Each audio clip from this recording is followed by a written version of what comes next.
Señor, pues queremos una vez más agradecerte por tu palabra, queremos agradecerte por tu presencia entre nosotros, queremos agradecerte porque si podemos ver es porque tú nos has abierto los ojos a nosotros.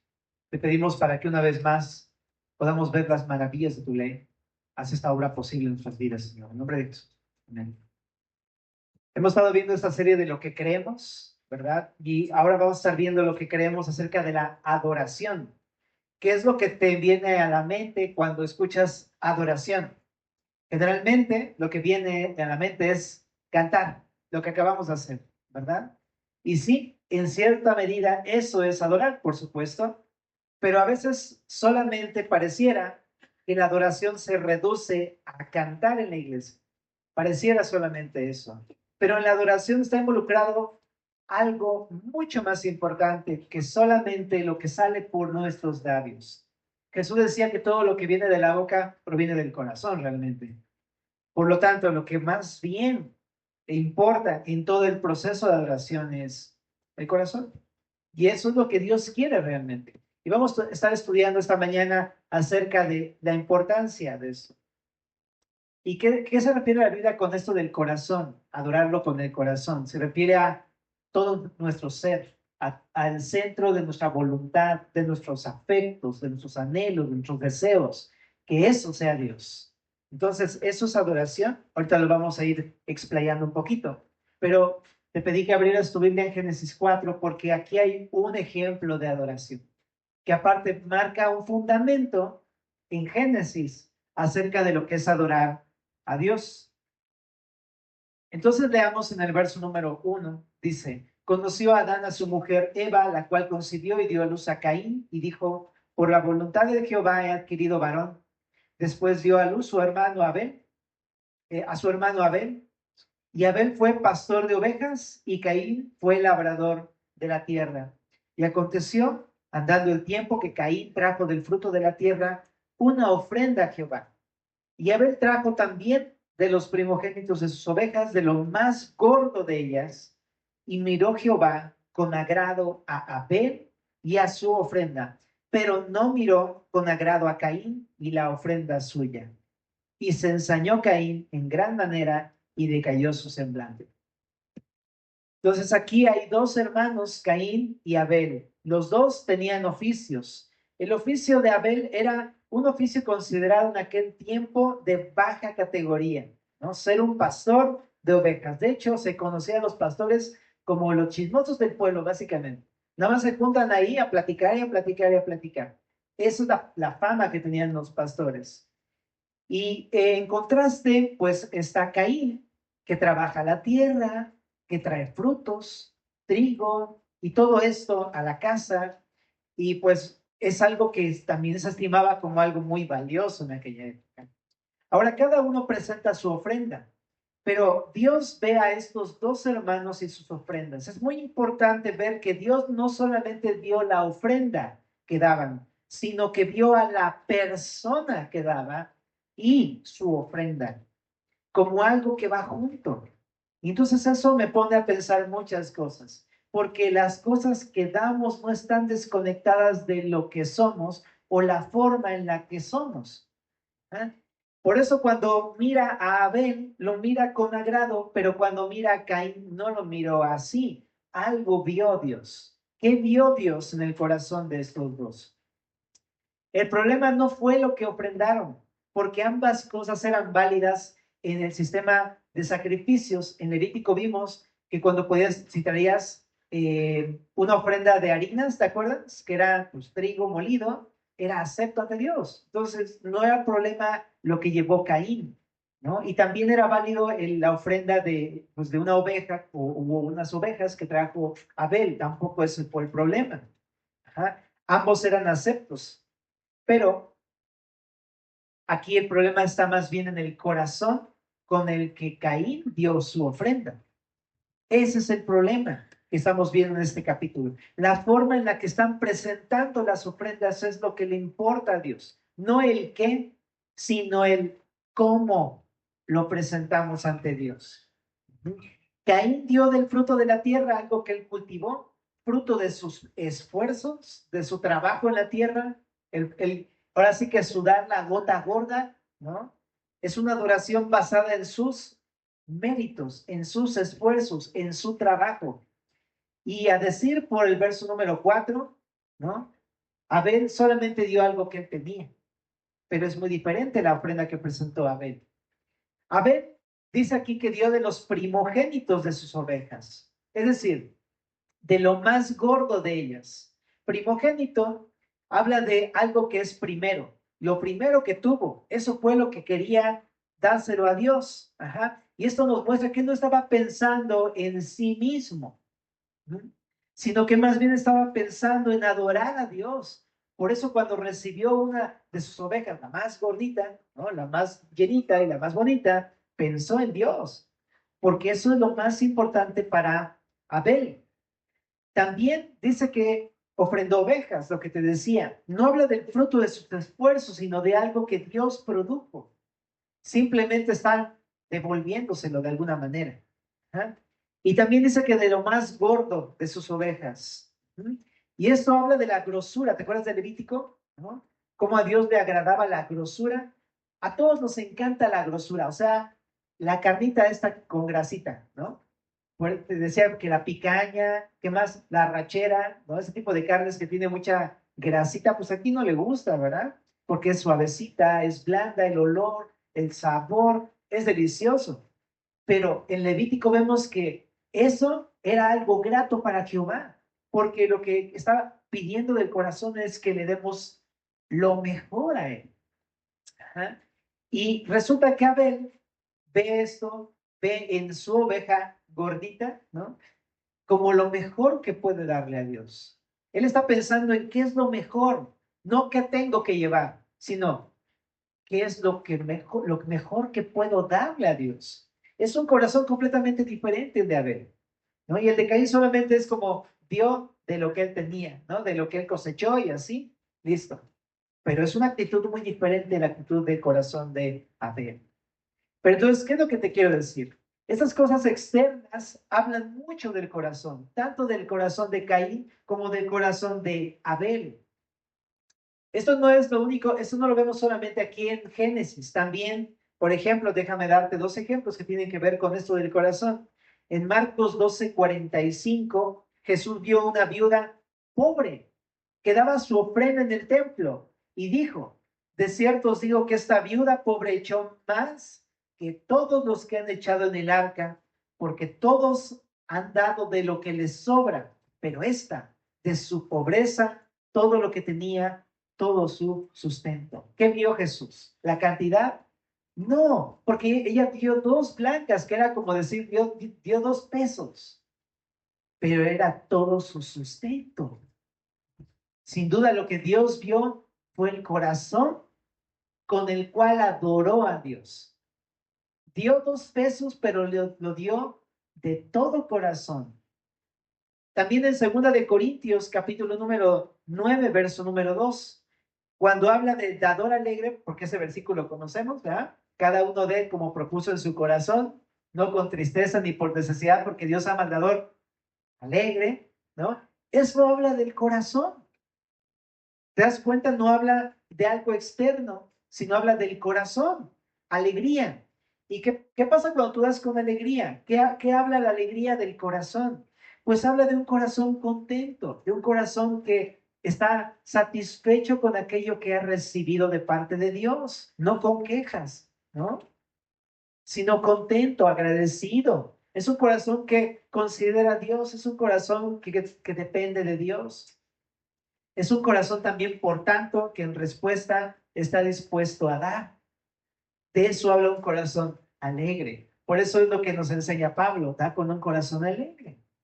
Pero es porque esto habla del corazón con el cual ofrendamos. Si no tenemos un corazón alegre, realmente esto no es una forma agradable de realizar una ofrenda. Es como la de Caín, pero no como la de Abel, ¿verdad? Ahora también, regresemos otra vez un poquito a este asunto de Caín y Abel, ¿ok? Pero no vamos a ver Génesis, sino Hebreos. En Hebreos 11:4, fíjate lo que dice ahí. que es algo que a todos nos maravilla acerca de esta ofrenda de Abel, ¿no? Hebreos, como sabes, es un pasaje glorioso que es el paseo de la fama de la fe, ¿verdad? Entonces, fíjate lo que dice en el verso 4. Por la fe, Abel ofreció a Dios ofreció a Dios más excelente sacrificio que Caín, por lo cual alcanzó testimonio de que era justo, dando Dios testimonio de sus ofrendas, y muerto, aún habla por ellas. Aquí hay una característica del corazón de Abel. No tanto de la ofrenda, sino del corazón, el cómo. ¿Y cómo dio su ofrenda a Abel? Dice aquí Hebreos que la dio con fe, la dio con confianza. ¿En quién? En Dios. Y especialmente este momento de Génesis es interesante, porque Génesis 4 está después de Génesis 3. Tampoco, en serio. Me cae que sí. Está después de Génesis 3. ¿Y qué pasó en Génesis 3? ¿Te acuerdas? En Génesis 1 y 2 resulta que Dios creó a todas las cosas, la creación, al hombre y a la mujer, los puso en un huerto y les dio un trabajo que labraran el huerto, que cuidaran el huerto, pero ellos pecaron contra Dios porque comieron del fruto del árbol que Dios dijo no tenían que comer y pecaron y se rebelaron contra Dios y cayeron de esta relación que tenían con Dios de manera tan personal en este huerto del Edén.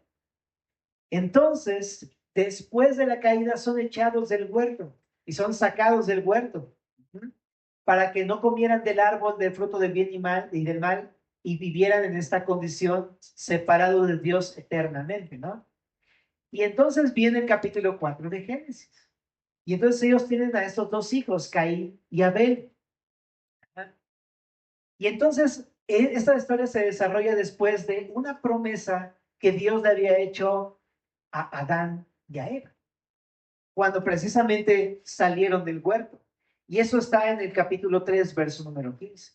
Dice, pondré enemistad entre ti y la mujer, entre tu simiente y la simiente suya.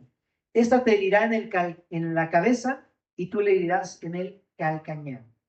Este versículo, ¿de qué habla? Este versículo es una promesa de Dios. Y le dio esta promesa a Adán y a Eva justo después de que cayeron en pecado. Imagínate cómo ha de haber sentido Adán y Eva haberse rebelado contra Dios y cosechar las consecuencias que cosecharon. Sin duda ellos se sentían desconsolados, se sentían condenados, se sentían avergonzados delante de Dios, tanto que tenían que esconderse, se pusieron las hojas de parra ahí para cubrirse, o sea, estaban con vergüenza delante de Dios. Pero Dios les da una promesa maravillosa, les dice, voy a mandar un Salvador. Es lo que está diciendo en este versículo. Voy a enviar un Salvador. Este Salvador, esta persona que va a ser un descendiente o una simiente de esta mujer, de Eva, es decir, va a venir de Eva un hijo, ajá, y este hijo va a aplastar la cabeza de la serpiente. Porque en un inicio fue la serpiente, o sea, Satanás, ¿no? Que tomó forma de este animal y tentó a Adán, tentó a Eva, la hizo caer, y luego, pues, Eva le dio a su marido, ¿no? Pero fue en un principio la tentación que provino del diablo. Entonces, le está diciendo, este es un problema que proviene de acá, pero voy a mandar un hijo tuyo que va a ser un salvador que va a destruir a esta serpiente. Es una promesa que Dios le da a Adán y a Eva. Ajá. Pero también dice que esta serpiente va a herir en el calcañar a este hijo. Ajá. Es una promesa.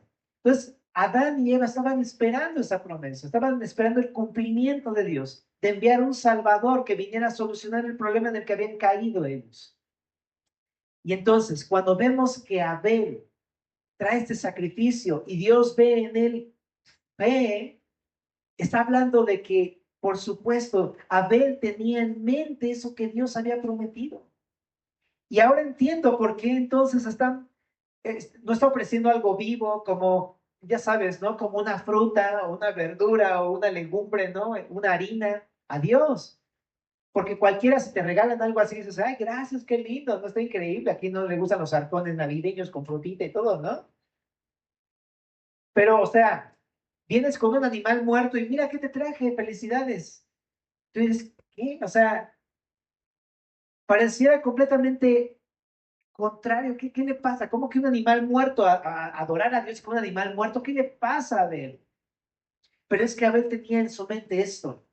Va a venir un Salvador que va a venir a solucionar este problema del pecado, la muerte en la que nosotros hemos caído por nuestro pecado. Y este Salvador va a herir a la serpiente, pero la serpiente va a herir su calcañar. Este Salvador va a morir por nosotros. Es asombroso cómo Abel estaba pensando en estas cosas. Y tiene sentido ahora que ella presentado un animal muerto. Y por eso lo presentó así, porque él tenía fe en la promesa de Dios, que Dios iba a proveer ese Salvador. Por eso es tan valioso lo que Dios ve en el corazón de Abel. Ve fe pura en el corazón de Abel. Ajá. Entonces, qué maravilloso, ¿no? Porque eso nos enseña a nosotros cómo adorar a Dios. Ya vimos que para adorar a Dios lo que le importa es el corazón, pero en el corazón lo que quiere ver Dios es fe. ¿En quién? ¿En nosotros? No, fe en Dios, fe en el Salvador, fe en Él hacia nosotros. De hecho, en Hebreos 11:6 dice que la fe es necesaria para adorar a Dios. Dice, sin fe es imposible adorar a Dios, es imposible agradar a Dios, porque es necesario, chécate esa palabra, necesario. Es necesario que el que se acerca a Dios crea que le hay, que es galardonador de los que le buscan. Es necesario para poder adorar a Dios. ¿Sabes? Creer en Él, creer en sus promesas. ¿Verdad? Ahora bien, el sistema de sacrificios que se observa aquí en el Antiguo Testamento, sobre todo en Levítico, también tenía la intención de apuntar a este Salvador, así como la ofrenda de Abel. También todo Levítico, cuando te decía que llevaras tu cabrito, tu oveja y todo esto, ¿te acuerdas? Tenía la intención de apuntar a este redentor de la promesa de Dios, ajá, el cual daría su vida en sacrificio para expiar nuestros pecados, el pecado de su pueblo y en general de toda la humanidad. Ajá. Así que por esto mismo, el día de hoy 2025, ya no se tienen que ofrecer más sacrificios para expiar el pecado. Por eso no estamos diciéndote, pues cada fin de mes, pues vas a tener que traer un corderito, vamos aquí a trasquilarlo, lo vamos a matar y degollar y vamos a hacer un sacrificio. ¿Por qué no lo hacemos? Porque el sacrificio, familia, del que apuntaba el Levítico, ya fue realizado hace 2000 años. Jesús, el Cordero de Dios, ya vino para entregar su vida en sacrificio para pagar tus pecados y mis pecados. Y si el sacrificio ya fue hecho, ya no hay más sacrificios para expiar el pecado. Jesús lo hizo una vez y para siempre. En Hebreos es lo que explica. En Hebreos 10, del 11 al 14 dice, ciertamente todo sacerdote está día tras día ministrando, ofreciendo muchas veces los mismos sacrificios, que nunca pueden quitar los pecados. Pero Cristo, habiendo ofrecido una vez para siempre un solo sacrificio por los pecados, se ha sentado a la diestra de Dios y de ahí en adelante esperando hasta que sus enemigos sean puestos por estrado de sus pies, porque con una sola ofrenda hizo perfectos para siempre a los santificados. Es lo que vemos. Si Él ya expió nuestros pecados, si Jesús ya expió nuestros pecados, ¿qué es lo único que Él pide de nosotros? Fe. Eso es lo que pide de nosotros. De esa manera comenzamos a adorar a Dios. Por eso en Juan 3:16 dice, de tal manera amó Dios al mundo que ha dado a su Hijo unigénito para que todo aquel que en Él cree o para que todo aquel que en Él tiene fe no se pierda, más tenga vida eterna. Ella no quiere, ella no pide sacrificios de ese tipo para expiar el pecado. Él lo que quiere es que creas en Él, en Jesús, en el Redentor, en la simiente de esta mujer, en el Salvador del mundo que es Jesucristo. Es lo único que Él pide. De otra manera te estaríamos diciendo, ¿sabes? No, lo que Él pide es que ahora te portes bien. Lo que Él pide es que ahora guardes la ley de Moisés. Lo que Él pide es que te bautices, que te circuncides, que comas kosher o lo que sea. Pero no es lo que hacemos, porque no es necesario, porque Él ya hizo todo el sacrificio por nosotros. Nada más nos pide fe, familia. Y es el primer paso para poder adorar a Dios. Así empieza nuestra vida de adoración, creyendo en Jesús, pero también así continúa nuestra vida en Cristo, teniendo fe día tras día tras día. Una fe completa y constante. Bueno, pero entonces, hay algo más que me llama la atención porque de eso también habla el Salmo 51. Vamos para allá también. Él no quiere ofrendas para expiar nuestros pecados. ¿Qué es lo que Él quiere? Dice el Salmo 51, verso 16. Porque no quieres, ¿qué dice ahí? Sacrificio. O sea, no quiere un sacrificio para que expiemos nuestros pecados, porque muchos te digo que hacemos eso. Y ahora sí ya me estoy portando bien como papá. Ahora sí ya soy un buen esposo. Perdóname, pero es que Él no quiere eso. Él no quiere sacrificio. Dice aquí que yo lo daría. No quieres holocausto. Los sacrificios de Dios, que dicen, son el espíritu quebrantado.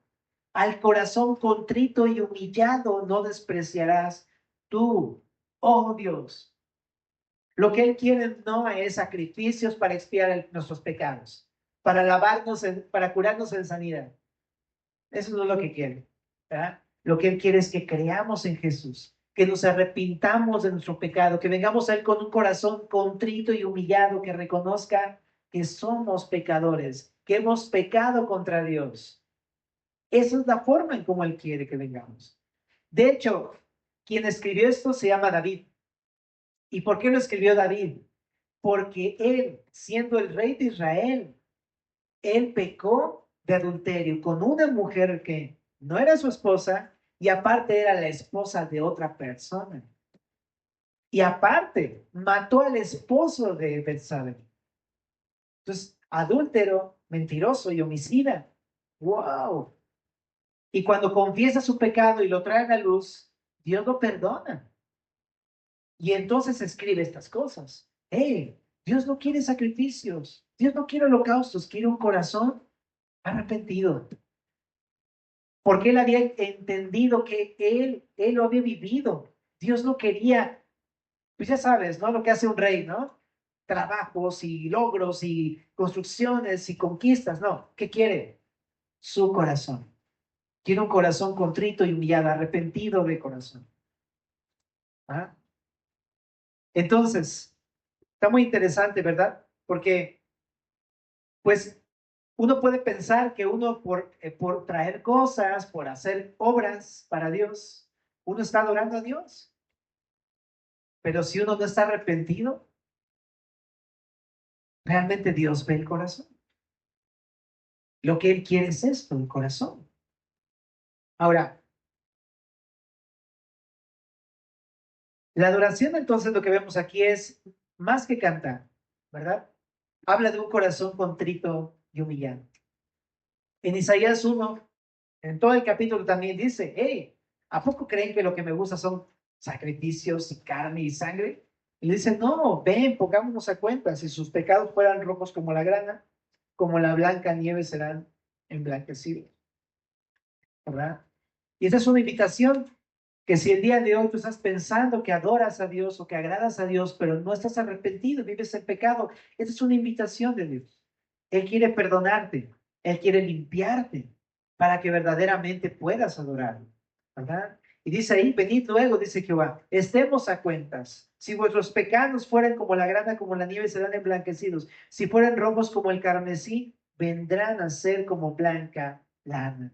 Ven a Jesús, cree en Él, pídele perdón y serás perdonado. Ahora, de aquí surge una pregunta. ¿Cómo saber si realmente lo estoy adorando? Porque muchas veces también pensamos que lo estamos haciendo correctamente en el día a día, Pero hay algo que saca a la luz lo que realmente hay en nuestros corazones. ¿Qué son? Las pruebas. A través de la presión, a través del sufrimiento, de la aflicción, se revela en quién realmente estamos confiando. ¿Quién o qué es mi Dios? Si tú te das cuenta cuando pasas presiones o dificultades o sufrimientos, ahí recurres a algo. Ahí buscas algo, ahí te apoyas en algo. ¿Qué es eso en lo que te apoyas? Muchas veces son nuestros recursos, nuestra fuerza, nuestra prudencia, nuestra inteligencia, nuestro poder, nuestras palancas, una persona, o puede ser Dios. Y las pruebas y la presión, eso es lo que revelan de nosotros. Y creo que podemos encontrar un termómetro, saber si estoy realmente adorando a Dios o no estoy adorando a Dios, pero pienso que lo estoy adorando. Entonces, qué interesante. Las pruebas en ese sentido son buenas porque nos ayudan a ver qué es lo que está mal. Y si tú te das cuenta que algo está mal y que no estás adorando realmente a Dios, ven con el Señor, pídele perdón, porque Él es bueno, te quiere perdonar y limpiar para que entonces tu confianza solamente esté en Él. Ahora vamos a Juan 4, por favor, familia.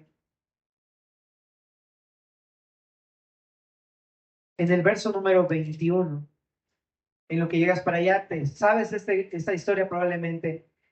Es la historia de Jesús. Resulta que tenía que pasar por Samaria, van por Samaria. Es un lugar en donde no habitaban judíos, sino hijos de judíos que se habían mezclado con personas paganas de Canaán.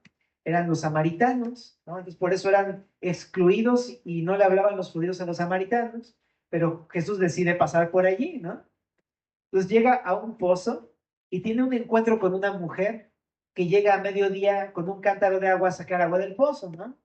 Tiene una charla con ella, ¿no? Acerca de, pues, le pide agua y esta mujer le dice, pues, ¿cómo tú eres judío? Me pides a mí agua que soy samaritana, si no nos llevamos, o sea, tú y yo, córtalas, ¿no? Pero Jesús empieza a decirle, no, si tú conocieras quién es el que te pide agua, tú le pedirías y él te daría agua viva. Y tienen todo un diálogo en el cual Jesús está revelando la vida de esta mujer. Pero dentro de las muchas cosas que le explica Jesús a esta mujer es que es adorar a Dios. Ajá. Porque esta mujer saca la baraja religiosa, ¿no? De repente empieza a hablar acerca de adorar a Dios, ¿no? Y esta mujer dice, adorar, sí, claro, sí. ¿Por qué? A ver, ¿por qué los judíos dicen que es necesario adorar allí en Jerusalén y los samaritanos tenemos aquí el monte de Samaria y adoramos aquí? ¿Que no se puede? ¿Que no es lo mismo?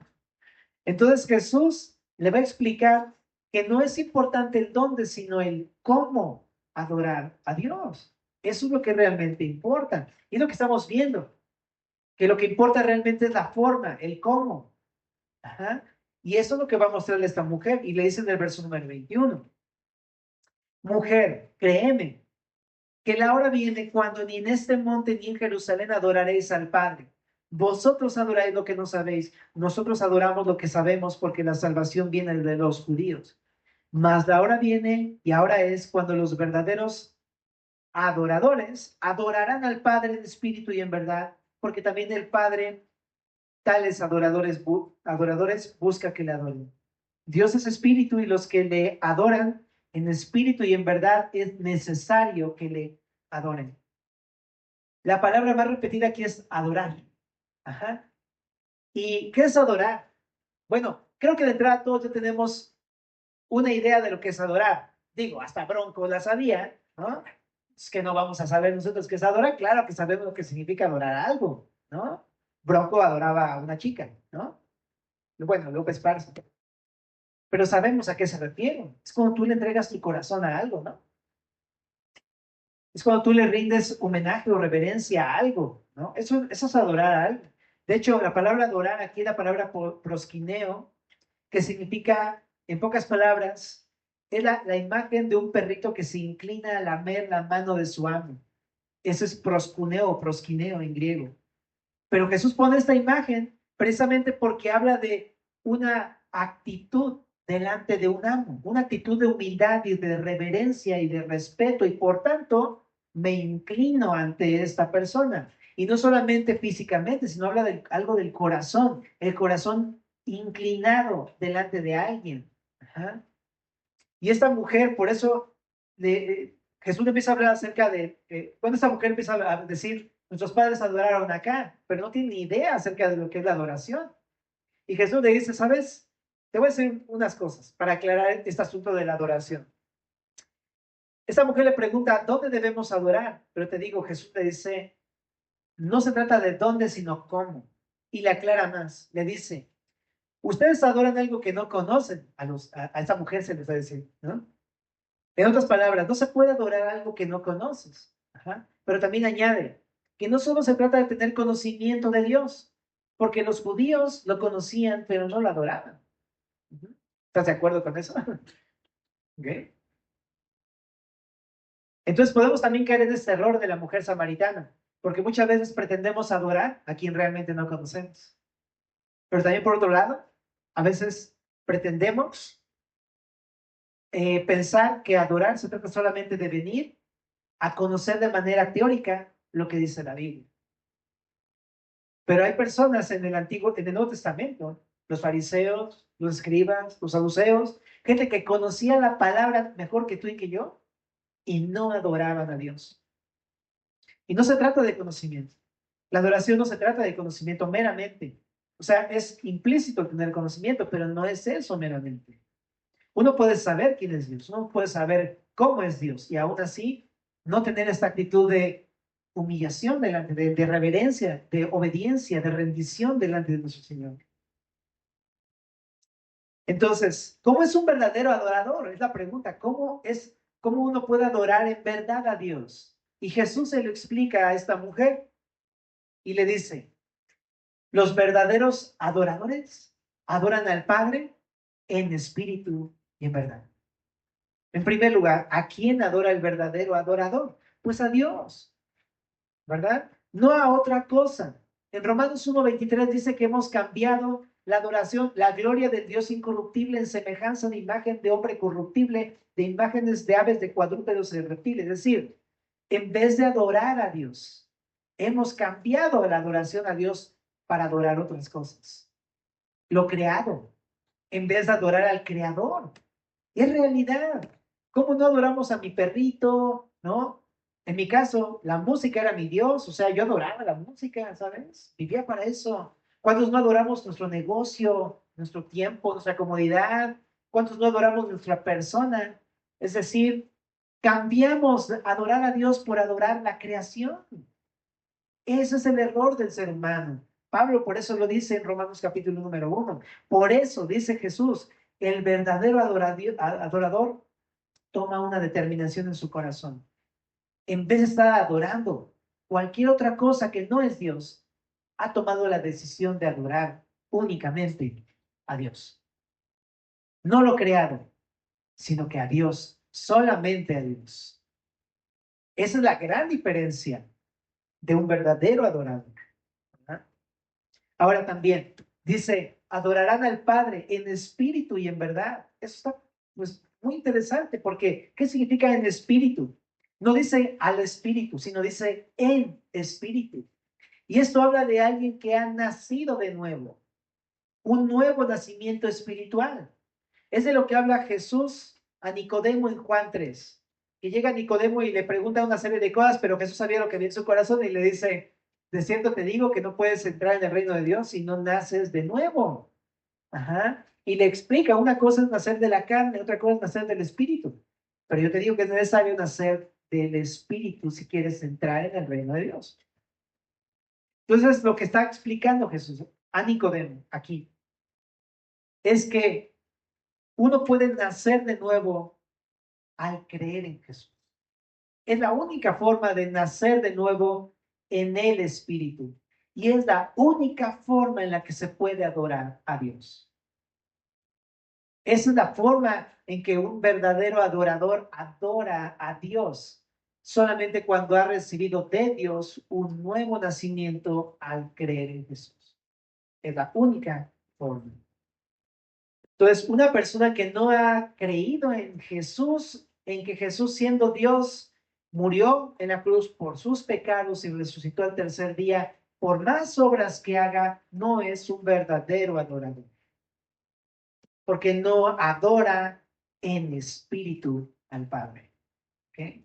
Necesitas nacer de nuevo si quieres verdaderamente adorar a Dios. Necesitas verdaderamente creer en Jesús para adorar a Dios. Y dice aquí, lo adorarán en espíritu y en verdad. ¿Qué significa en verdad? Pues Juan 17:17 dice, santifícalos en tu verdad, tu palabra es verdad. ¿Qué es la verdad? La palabra de Dios. De hecho, Jesús mismo dijo que Él era la palabra, ¿no? En el principio era el verbo y el verbo era con Dios y el verbo era Dios. Jesús es la palabra. Ajá. Pero aquí el punto está en que nuestra adoración, adorar verdaderamente a Dios, no es adorarlo como nosotros pensamos que podemos adorar a Dios, a nuestra manera, ¿verdad? Sino que más bien de acuerdo a la palabra. Es muy diferente. ¿Cuántas veces decimos a alguien, vente aquí en la iglesia, te invito? No, no, no, yo lo busco a mi manera, yo lo adoro a mi manera. Eso no es adorar verdaderamente a Dios. Un verdadero adorador adora a Jesús de acuerdo a la forma en cómo Dios nos ha dejado en su palabra. Entonces, la adoración, más que cantar, si te das cuenta, habla de la forma en que vivimos, caminamos o respondemos ante Dios. No a mi manera, sino a la forma de Dios. Cuando adoramos de la forma en que nos enseña la palabra, entonces modelamos a Jesús, aquel que habría de darse como el sacrificio por nuestros pecados en adoración a Dios, que es Cristo. ¿Okay? Ahora vamos a, acompáñame en Salmo 100, por favor.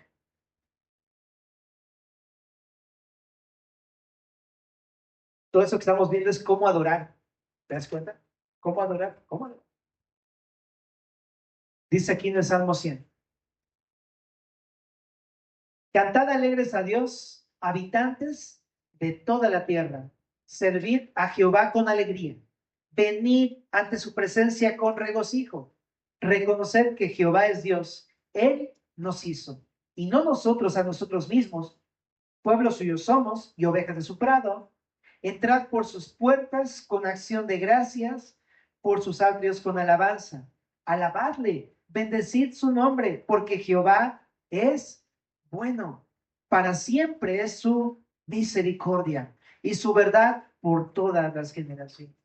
Este salmo está muy bonito, habla de adoración. Es parte de toda una serie de salmos de adoración en esta sección del libro de los salmos. Pero nos habla de cómo adorar a Dios. Dice, pues cantándole.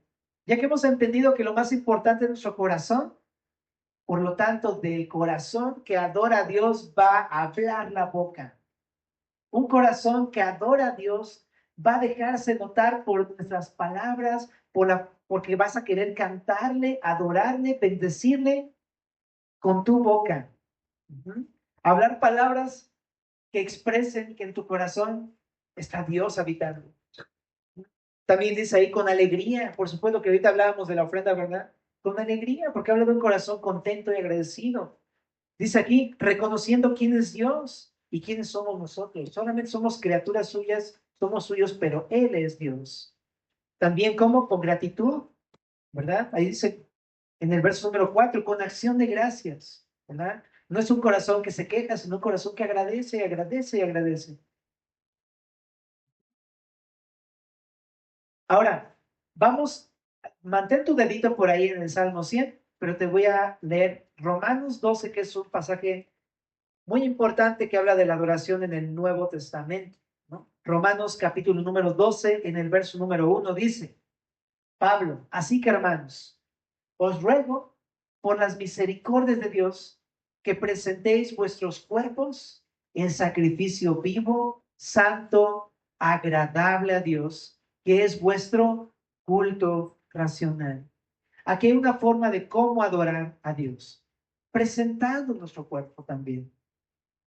Ajá. Presentando nuestro cuerpo. O sea, no solamente así abstractamente nuestras vidas, ¿no? Dice tu cuerpo, o sea, es más que objetivo el Señor. O sea, es tu cuerpo, tus manos, tu mente, tus pies, tu boca, tus ojos. Es presentar tu cuerpo en sacrificio vivo, santo y agradable a Dios. ¿Cómo tengo que adorarlo? Esa es la forma. Ajá. Ahora solamente tengo que aclarar algo aquí. Dijimos que Dios ya no quiere sacrificios, ¿verdad? Pero hay que aclarar algo. Él no quiere sacrificios para expiar el pecado. ¿Ok? Pero no significa que no le gusten los sacrificios. Ajá.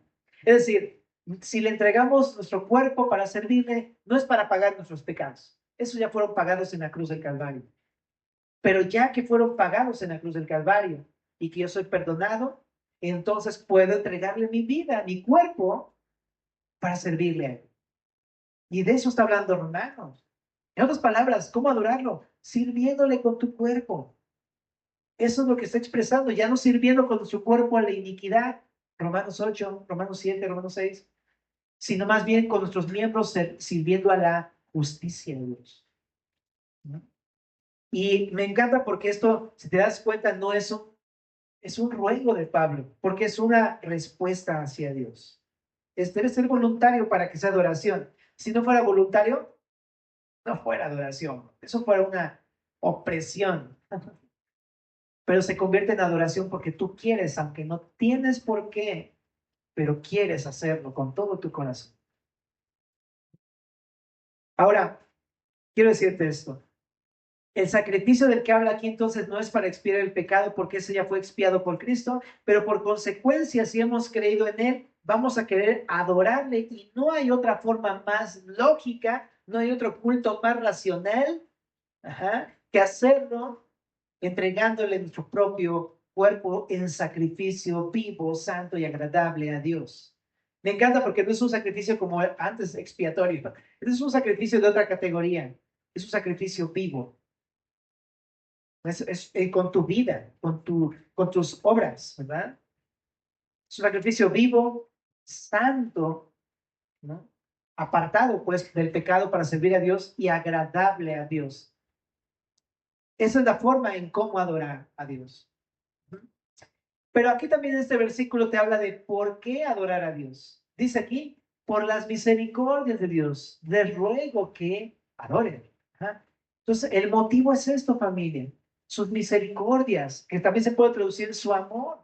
Hemos hablado cómo el amor es lo que nos mueve para responderle, ¿verdad? Nosotros le amamos a Él porque Él nos amó primero. Y de hecho, lo leímos en el Salmo 100 también.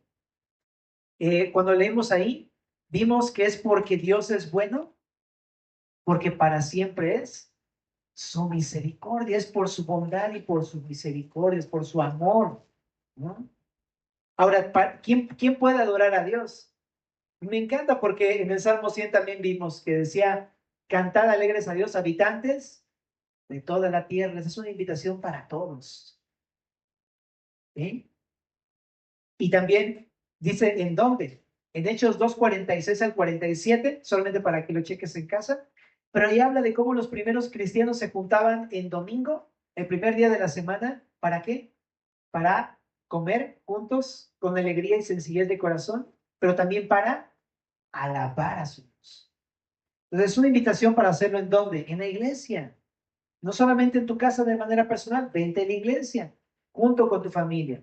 Pero también en Mateo 6 Jesús nos enseñó a adorarlo de manera secreta. Él dice, enciérrate en tu cámara y ora a tu Padre que está en los secretos.